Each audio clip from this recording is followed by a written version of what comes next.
Keir Starmer, thank you very much for making time to speak to the Jewish Chronicle today. It's a special year for us and a special year for you. For us, it's our 180th birthday, making us the oldest. Birthday. Thank you, Fantastic. the oldest Jewish paper in the world. And for Is you, that right? That's right. Yeah, absolutely. That's a fantastic achievement. It is. And for you, of course, another achievement. It's your second birthday as Labour leader. Second anniversary today. Yes. Absolutely. So if I can say Mazal Tov on that. Thank you very much. As well. So the first question, it's one you've been asked before, but it's one that our readers really care about. They want a straight answer to it. Yes or no, you've had time to reflect. Do you think that Jeremy Corbyn, looking back, is anti-Semitic? Look, Jeremy Corbyn made his views very clear when he was leader of the Labour Party. When I took over, I made my views very, very clear. And in my acceptance speech, which was 2 years ago today, almost to the minute that we're having this interview, my first words as Labour leader included an apology. So that tells you what I thought of Jeremy Corbyn's record on this. But also, more importantly, or equally importantly from my point of view, my absolute commitment to tear anti-Semitism out by its roots. That was the phrase that I used. It was very important. I made that apology. I repeated that apology at the dinner for Labour Friends of Israel, the lunch not so long ago. And I have, in the 2 years, acted on that commitment that I made. I'm very grateful to the Jewish community for giving me the space to do that, because they took that on trust when I became Labour leader, that's what I would do. They gave me the space, they worked with me to enable me to change the Labour Party fundamentally in relation to anti-Semitism. Now, I'm never going to suggest that all the work is done, but we have made huge progress in the last 2 years. And I'm very pleased about that. For myself, for the Labour Party, for politics. And I said that the test of whether we were making sufficient progress would be whether those members, supporters, voters who had left us because of anti-Semitism felt confident to come back to us, and that's right. Gradually happening. And Louise Elman, of course. Rejoined, I mean, it's interesting that you bring her up, because you talked about Jeremy Corbyn's record, but in a way, your record is intermingled with his, isn't it? Because you were one of the longest-serving shadow cabinet members. More than 1,500 days you served under Jeremy Corbyn.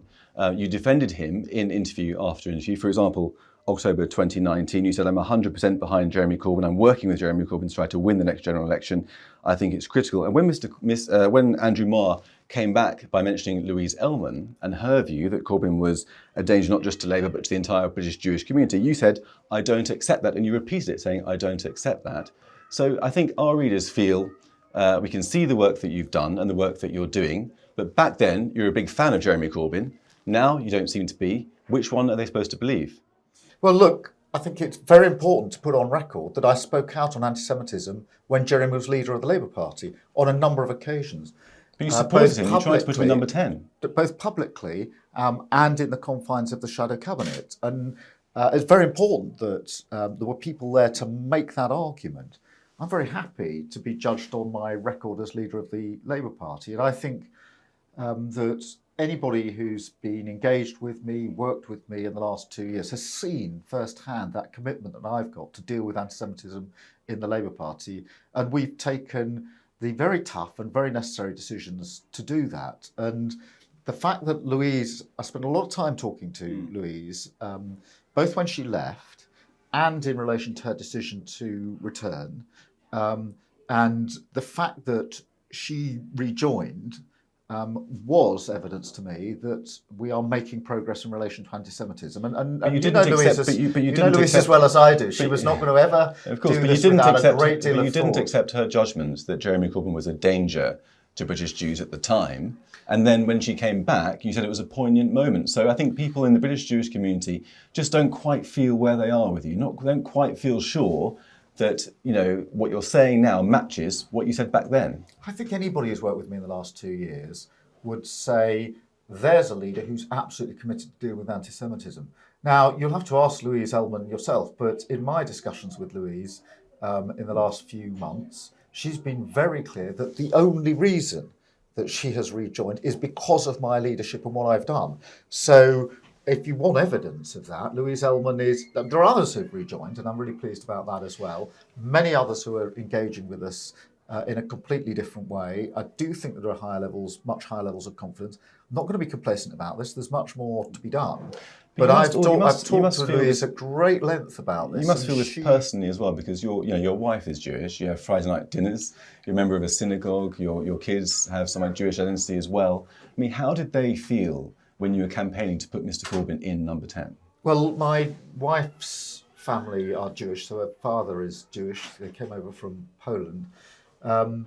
We do observe some of the traditions and practices, including Friday night prayers, particularly when her father is over with us.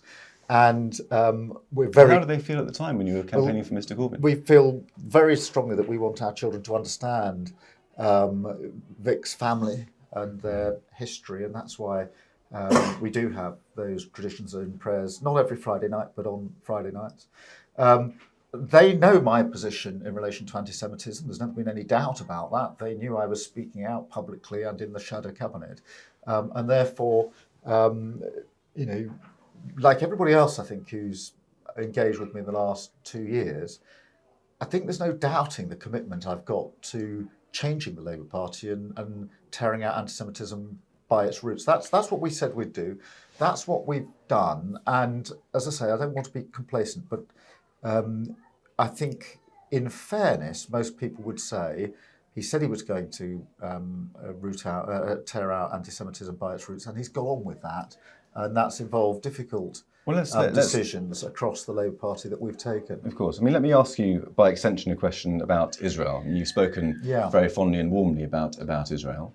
In Israel, as you know... But we have extended family there. Of course. So as you'll know, citizens of Arab origin are represented throughout society, all the way up to being represented in government, Arab ministers in government. And yet Amnesty International recently released a report where they accused Israel of being an apartheid state. That was embraced and supported by many members of your party, particularly on the left. Do you agree with them? No. I've been very clear about that, and that is not the Labour Party position. So I was very clear, I think, in my comments to Labour Friends of Israel exactly where I stand on most of the major issues that obviously and understandably concern people in Israel and beyond Israel. So I was able to address a number of those issues in that speech. And will you make those same points at party conference this year?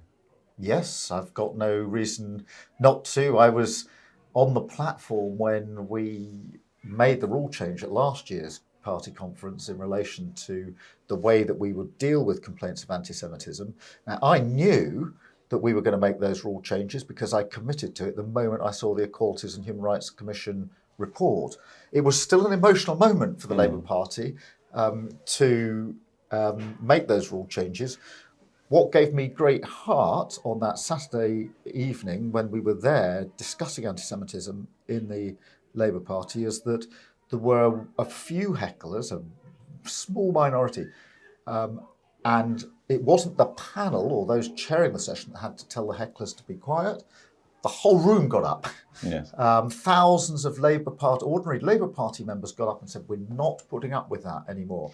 And for me, that's the best evidence I've got today of the huge change we brought about in the Labour Party. So I've only got 1 more minute, so just a final question. You haven't been drawn explicitly on whether you feel that Jeremy Corbyn was anti-Semitic or not. British Jews feel uncertain, some of them, about whether they can trust Labour again with their vote. Will you apologise for the harm that your party has done to British Jewry and the great hurt that they've suffered? And what would you say to them to try and convince them that it's possible to return to Labour? Yes, I'll apologise.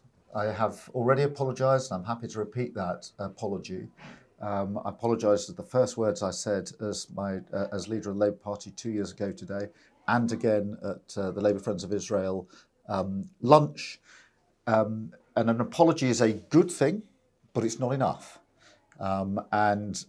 Many Jewish friends and colleagues said to me, what matters, Keir, is the action that you take.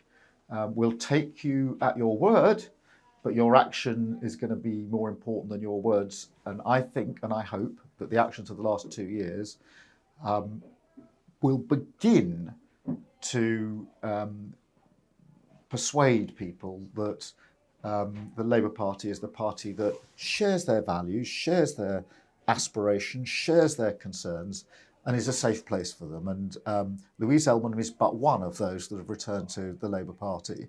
That is the best evidence. It's not for me to say whether I've done enough to make progress. It is for those that felt that they couldn't associate with our party anymore to reach a judgment call. So I've said my test is whether they feel safe to return, and some of them have done. So I'm very grateful for that. We'll continue with this commitment. We'll continue the fight against anti-Semitism. Very good. So Keir Starmer, thank you very much indeed. Thank you.